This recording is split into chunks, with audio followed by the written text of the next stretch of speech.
తాకట్లో ఉన్న మీ బంగారాన్ని విడిపించి ఆ రోజు ఆన్లైన్ రేటుకి కొంటాం. Sharma gold company.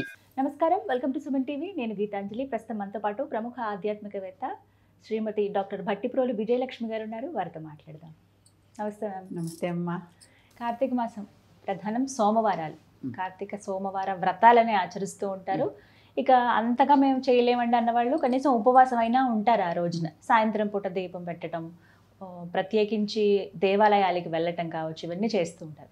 కానీ సోమవారాలు అసలు ఎలా ఆచరించాలి? మొదటి సోమవారం ఇప్పుడు రాబోతోంది 27వ తారీఖున.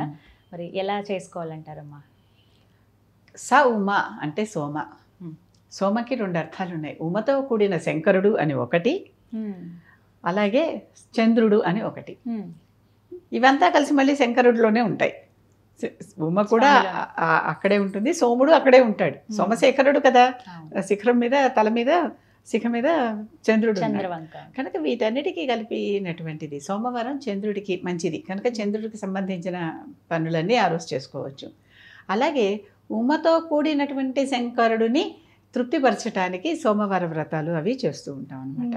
ఈ వ్రతం చేసేవాళ్ళు వ్రతం రూపంలో చేస్తారు. ఏది చేసినా కూడా వ్రతం అంటే ఏంటి, ఒక నియమాన్ని పెట్టుకుని, ఒక నిబంధనను పెట్టుకుని, కంకణం కట్టుకోవటం అనే మాట చాలా తేలిగ్గా వాడుతూ ఉంటాం మనం.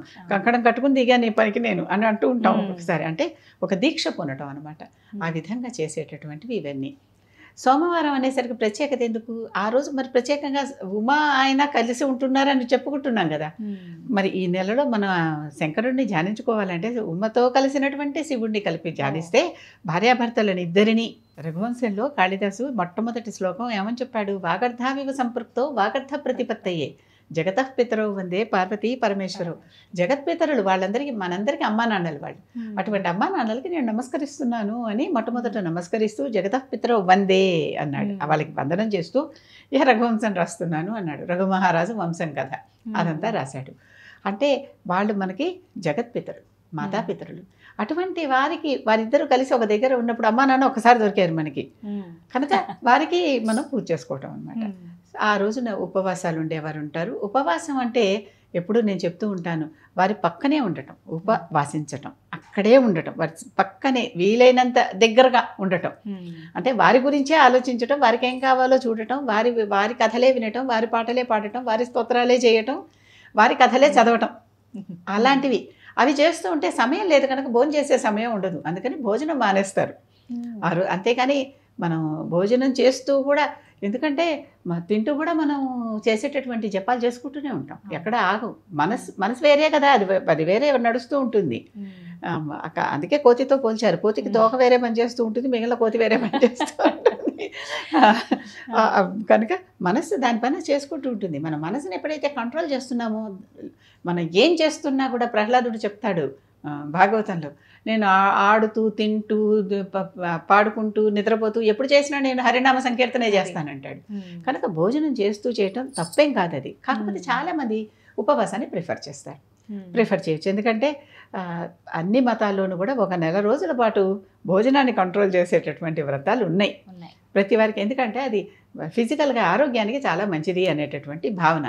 అందులో ఈ చలికాలం తొందరగా తిన్నది అరగదు, కొంచెం తక్కువ తినటం, ఒక పూట తినకపోవటం చాలా మంచిది. కనుక అలా ఉపవాసాలు కూడా చేయటం అనమాట. ఉపవాసాలు చేయటం, అభిషేకం చేయటం. శివుడు ఒక చెంచాడు నీళ్ళు పోస్తే చాలు చాలా తృప్తి పడిపోతాడు అంటారు. ప్రతి ఎక్కువ కష్టమైన పూజలు కూడా ఏవీ లేవు కనుక శివాభిషేకం చేసుకోవటం. బయటికి వెళ్ళక్కర్లా, మన ఇంట్లోనే చిన్న శివలింగాలు ఇప్పుడు దొరుకుతున్నాయి, స్ఫటికంలో కూడా దొరుకుతున్నాయి, అన్నిట్లోనూ దొరుకుతున్నాయి. లేదా నర్మదా బాణలింగాలు బజార్లో కూడా అమ్ముతున్నారు, మనం నర్మదకి వెళ్ళినప్పుడు తెచ్చుకోవచ్చు. అది పెట్టుకుని అభిషేకం చేసుకోవటం. మాకు మంత్రాలు రావండి, స్తోత్రాలు రావండి, రాక్కర్లా, ఓ నమ శివాయ అనుకుంటూ అదొక్కటి చాలు కదా. స్వామికి అంతకన్నా అదొక్కటి చాలు. సుష్మలో మోక్షం అంటున్నాం దీన్ని. అదొక్కటి చాలు కదా. చేసుకుంటూ ఉంటే తన మీద నుంచి గంగ ఇలా పారుతూ ఉంటే గంగని ఆయన పర్మిట్ చేసి నా నెత్తి మీదకి రామని చెప్పాడు. తర్వాత వదిలాడు. ఎవరి కోసం వదిలాడు? లోక కళ్యాణం కోసం వదిలాడు. భగీరథుడు తాతల కోసం వదిలినప్పటికీ అక్కడికి తర్వాత ప్రవహించి వాళ్ళందరికీ ఆవిడ పుణ్యలోకాలను ఇచ్చింది ఆ సగరపుత్రుల గురించి. కానీ అలా చేయటం వల్ల ఆయనకి లోక కళ్యాణం జరుగుతూ ఉంటుంది. ఈ కింద పడ్డ నీరంతా లోక కళ్యాణం కోసం. అందరూ ఇన్ని నీళ్లు వేస్ట్ చేస్తున్నారు అంటారు. ఇదంతా ఎక్కడికి వెళ్తుంది? భూమిలోకే కదా. భూమికి అది గ్రహించుకోవాల్సిందే ఎవరైనా కూడా. ఎప్పుడూ కూడా చాలామంది పైన పోస్తే ఏమొస్తుంది, కింద పోస్తే ఏమొస్తుంది, ఇలాంటి మాటలు కొన్ని హేతువాదులు మాట్లాడుతూ ఉంటారు. చెట్టు పళ్ళిచ్చేది పైన, నీళ్లు పోసేది వేరుకే. ఖచ్చితంగా కదా. కనుక వేళ్ళకి. ఎక్కడ నీరు పోయాలి అనేది మన సనాతన సంప్రదాయవాదులకి, మనకి ఈ విధానాలన్నీ మనకి బోధించిన వారికి, ఆ ఋషులకి తెలుసు. అక్కడ పోయండి, ఇక్కడ పని జరుగుతుందని చెప్తున్నారు. ఆక్యుప్రెషర్లో కూడా ఇక్కడ తలనొప్పి వస్తే ఇంక కాళ్ళ దగ్గర ఎక్కడో ఒక చోట నొక్కుతారు. అంతే కదా. అంటే ఎక్కడ చేస్తే ఏ ఫలితం వస్తుంది అనేది ఋషులకు తెలుసు అమ్మా. ఆ ఋషులకు తెలుసు కనుక వాళ్ళు ఆ సంప్రదాయాన్ని బట్టి వాళ్ళు అది చెప్పారు. అది మనం పాటించడమే. మీకు ఎందుకో తెలుసుకోవాలంది, రీసెర్చ్. ఎవరు చేయొద్దన్నారు? Do research. చేయొచ్చు కదా. ఎవరు చేయొద్దని ఎవరైతే వాళ్ళు చేశారు, ఆ మధ్యలో వాళ్ళు ఎలా చేశారనేటటువంటి కొంత మ్యాటర్ మనకి మిస్ అయింది మధ్యలో. ఎంతో బయట వాళ్ళు వచ్చి మనం పరిపాలించడం వల్ల, వాళ్ళ గ్రంథాలని తగలపెట్టేయటం వల్ల, అప్పుడు లిపి లేకపోవటం, వాళ్ళ గ్రంథాలని కంఠస్థం చేశారు. పుక్కిటి పురాణం అన్నాం, అందుకే నోట్లో పట్టారు వాళ్ళ గ్రంథాలన్నీ. వాళ్ళనే కాల్చి చంపేయటం వల్ల అవన్నీ పోయినాయి. కనుక ఇప్పుడు మళ్ళీ మీరు చేయండి. ఒకప్పుడు వాళ్ళు చేశారు కదా, ఇప్పుడు మీరు చేయండి. కనుక ఈ సమయంలో చేసేది మనకి ఒక రకంగా చేసినా కూడా మనకి నక్షత్ర మార్గాన్ని చూపించేటటువంటి మోక్షాన్ని ఇస్తుంది. నక్షత్రాలు ఎంత గొప్ప గొప్ప నక్షత్రాలు ఉన్నాయి తెలుసు కదా. అటువంటి నక్షత్ర మార్గంలోకి ఈ నెల రోజులు ఏం చేసినా చేరతాం అనమాట.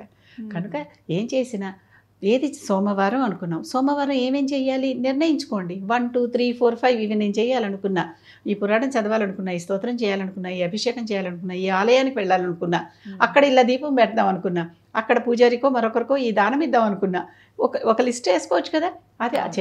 అదే వ్రతం అంటే.